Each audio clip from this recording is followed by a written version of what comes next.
a lot of that word going around right now.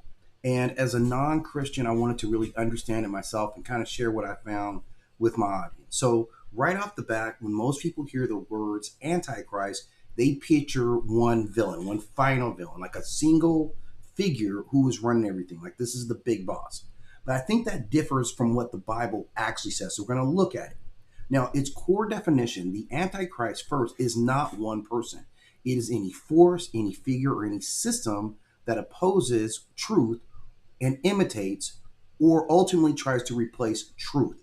And this is the key part because in the beginning, if we go back to the origins of the word Antichrist, it comes from the Greek antichristos, right? A lot of our words come from Greek, this is the start of Western culture.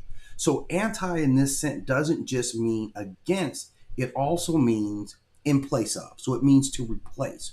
So the Antichrist in these terms is not just the enemy, it is a substitute. And that's the really important part.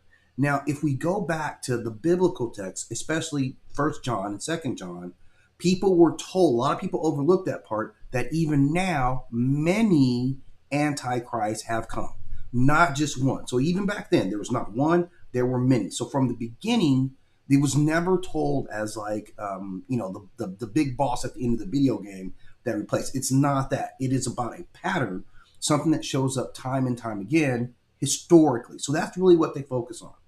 Now, how it operates, it's a lot of deception that goes along with the title of the Antichrist. The Antichrist doesn't show up looking evil. That's the first part. He doesn't announce itself as being the Antichrist in any way. It's very convincing. It imitates. It feels right. It is described as false signs and wonders, meaning it gains power through belief, not through force.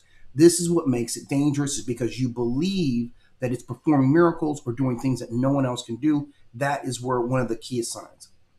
Now, this isn't limited to just religion in which the Antichrist actually operates. They can operate through leaders, through movements, through ideologies, through entire systems of control, including governments. If you remember the film about Damien, right? He was in political realm. Or his father was industrial. They were leaders of industry, and he parlayed that into political. So they have all that going on. Okay. Now here's the big part that people don't talk about. It's not just eternal. The Antichrist can operate through people without them even realizing that they're actually working for the Antichrist. So we're talking about self-deception, through ego, through choosing illusions over truth. That means it's not something you fight, it's something you can flow. You allow this misinformation to flow through you. That's what people are really getting caught up in, is if you have this figure and he's speaking all these lies and saying all these lies and you're sharing them or retweeting them, this is where you come into play. So the Antichrist, just to wrap it up, I want to be quick on this. The Antichrist is not just some final villain who's waiting at the end of time. It is a reoccurring force. It is a false light.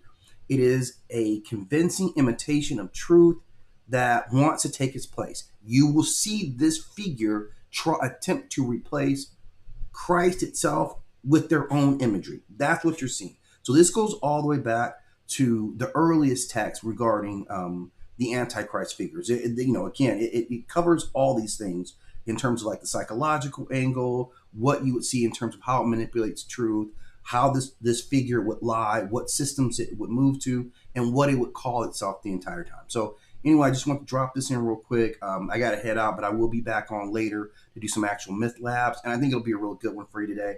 I've got 3 topics kind of keyed up, and I'm going to decide which one's going to be best for today's show. But hit that like and subscribe, share with your friends, all that stuff, and I'll see you guys probably about 3 o'clock Central Time here in the